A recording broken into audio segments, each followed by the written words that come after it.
and keep it. You can do this for the previous year finalized tally, get the same transaction and do a VLOOKUP, compare the closing balances of the previous year to the opening balance of the current year. Simple.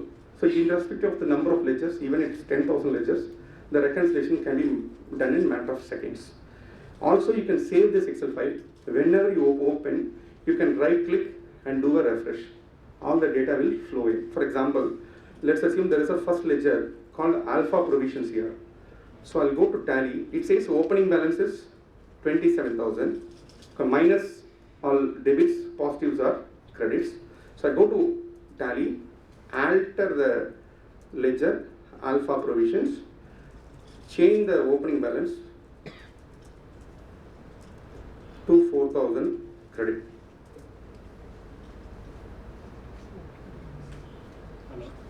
Done. Come to tally, right click, refresh. So in a live, it gets changed. Yes? Yes. So you can right click and refresh. The balance get from 27,000, it got changed. Now again, I'm going to put one more tab to take the transactional data, whatever we have seen as a master data. So again, data, get data, other sources, Microsoft query. Select tally ODBC. The second table, SIRC voucher 7.7_1. Yes. These things are not appearing in the magnified. Oh, really? For those who are Alright. No, already I think a link has been shared in the group where the same screen has been shared. So people who are sitting in the last row, preferably, because there is also a bandwidth issue here, you can able to check it out. I'll also try using a magnifier.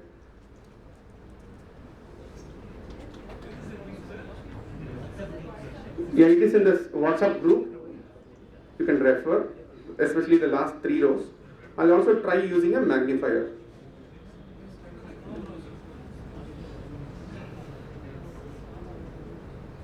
Fine now?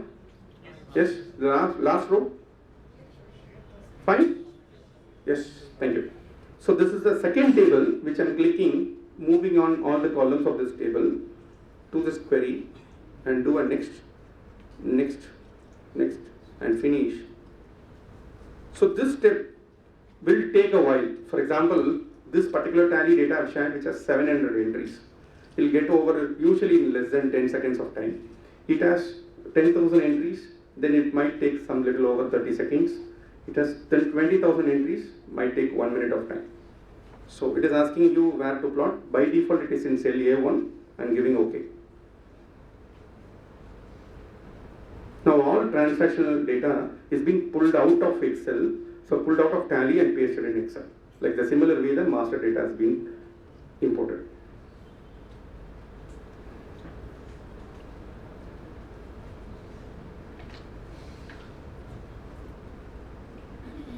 Yes. So I'll try to explain each column one by one.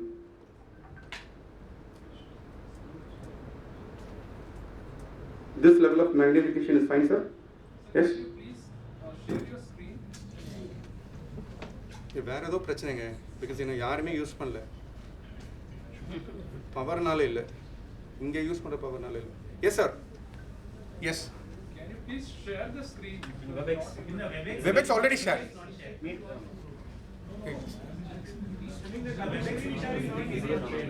Oh, really? Screen sharing not. All right, sir. I'll try to fix it. No, because the problem is, even I was surprised. The internet connection speed is 100 Mbps. So that 100 Mbps is shared to 100 people here. Unfortunately, my office has 10 times of the speed. And again, there are people are saying there are a lot of laptops being updated, updating the Windows OS and other things which are not really updated. So there are a lot of bandwidth being used. So technically, each person quota is less than 1 MB of data really.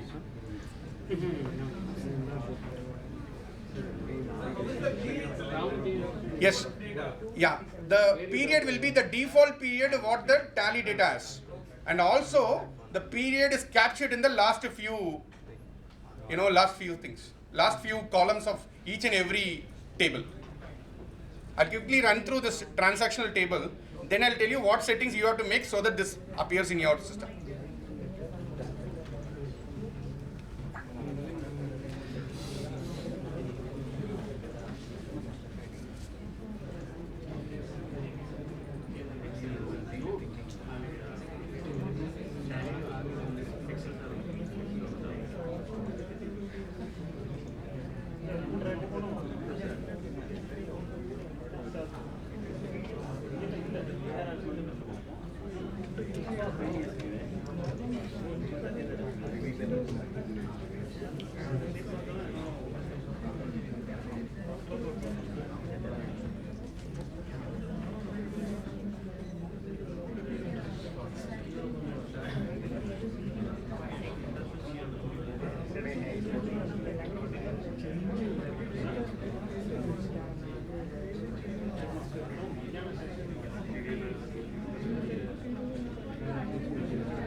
Sir, WebEx record avula complaint பண்றாங்க sir. நான் பாருங்க விட்டுட்டு போய்ட்டாங்க sir. இங்க நிக்கிற வேண்டிய technology பசங்க.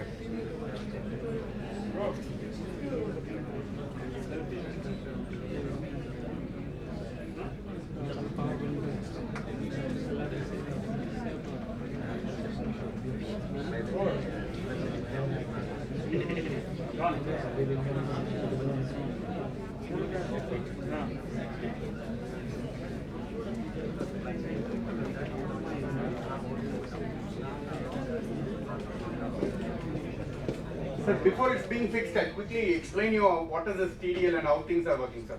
Okay. Theoretical part, I'll complete it. So, this TDL is otherwise called as Tally Definition Language. It's a programming language developed on C and C++. It's otherwise called as, what's that? You can stand in the center. Alright, sir. So it is otherwise called as Tally Definition Language or Tally SDK, Software Development Kit. So this is given in order to enhance the functionality of Tally. For example, you want to create a new report, you can use TDL.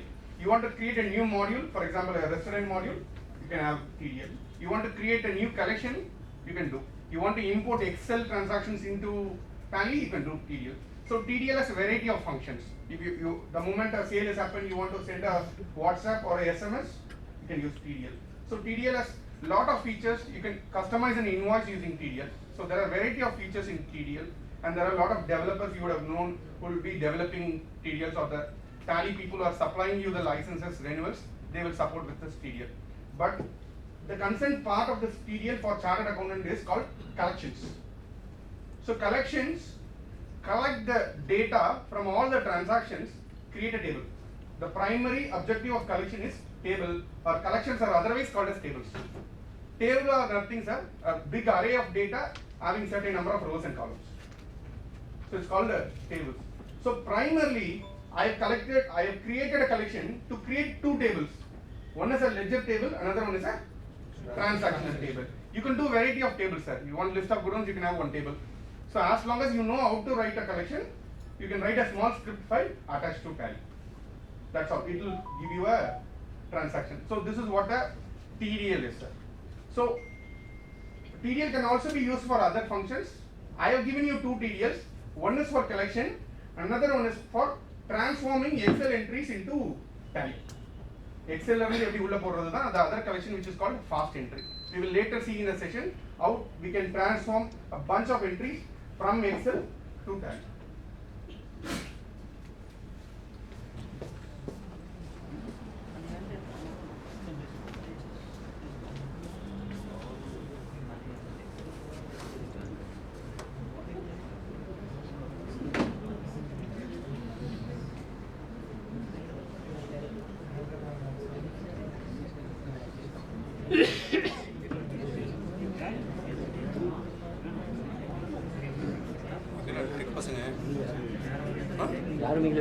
Sir நேராக first floor போங்கப்பா. First floor போங்க. கீழே session எடுக்க முடியலன்னு சொல்லுங்க. போய் complaint பண்ணுங்க.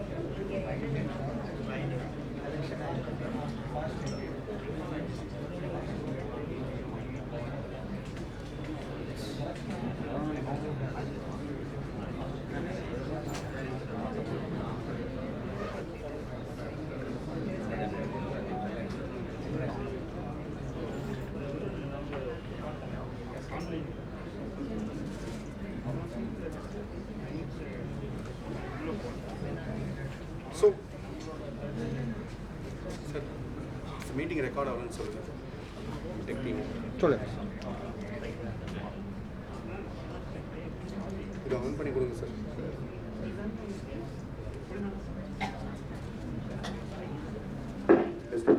So friends, I quickly run through the transactional part of this collection, what kind of fields it has.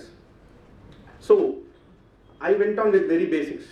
To collect any transactional data, I recollect the day one of my accountancy class, where you all will be writing on journals, which will be 4 columnar report. Date, particulars which will have accounts of debiting or crediting. Third is debit column, and fourth column is credit column. We'll have narration at the bottom. This is the basics for any transaction, irrespective of whatever sales or purchases it is.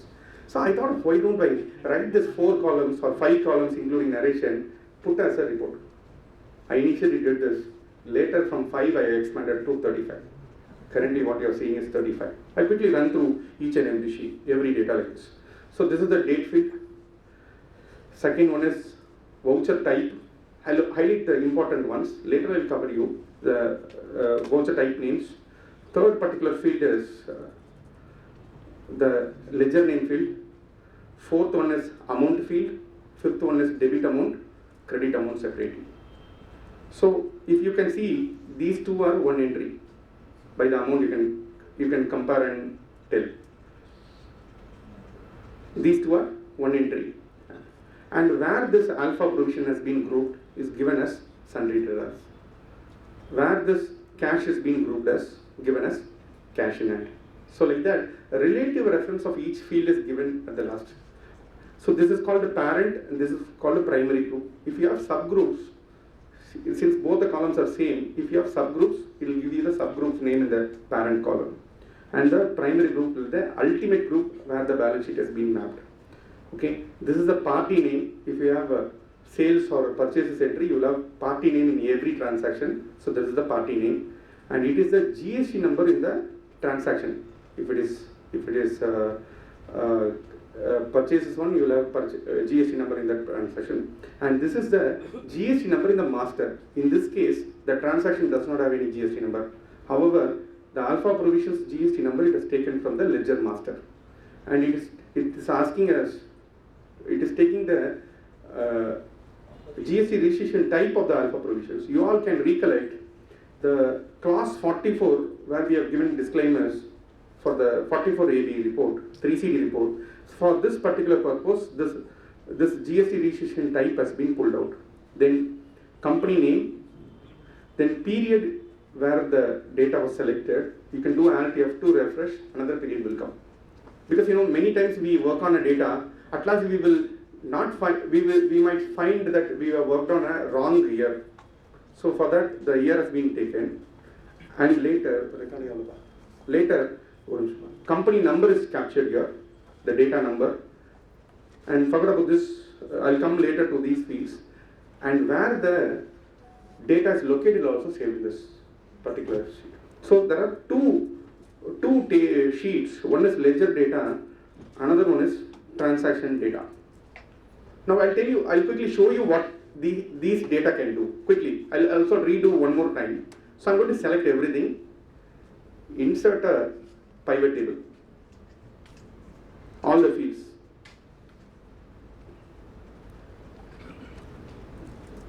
I'm going to take the field called ledger name, put it under rows. I'm going to take the primary group and put it under rows, and take the amount, put it under values. So now each ledger balance is being shown here, typically a trial balance kind of a report. Just see, just a trial balance kind of a grouped report.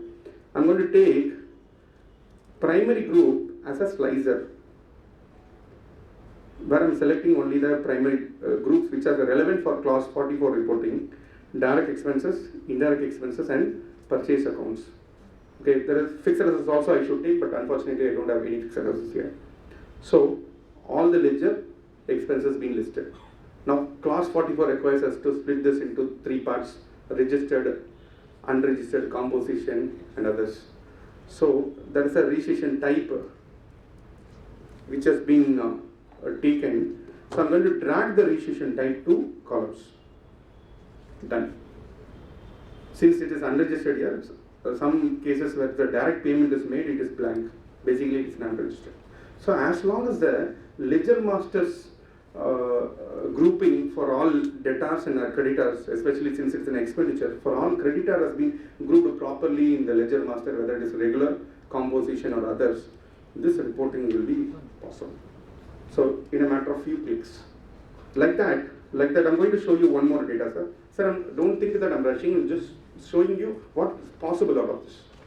So again, selecting everything, inserting a pivot table, give OK. You can see the first row which has something called voucher key, a unique number for every transaction. It takes into account the voucher type name, journal, and second one is a master ID which is unique inside tally, then the voucher number. It concatenates all the three fields and is given. Also the number of lines in the transaction data is 940. So I've taken this. Now I'm going to drag key 2 rows. You can find all the transactions being listed, but that is only 404. You know the basic essence of pivot, it will avoid duplicates. It will be the unique ones. That means this particular tally has 404 entries. I'm going to drag amount, sir. Drag it to, there are 3 amounts, full complete amount, net amount, debit amount and credit amount. I'm going to drag the amount to values. Sir, why it is 0, sir? Debits and credits, it is 0, sir. Just see, I'm going to. Connect WebEx.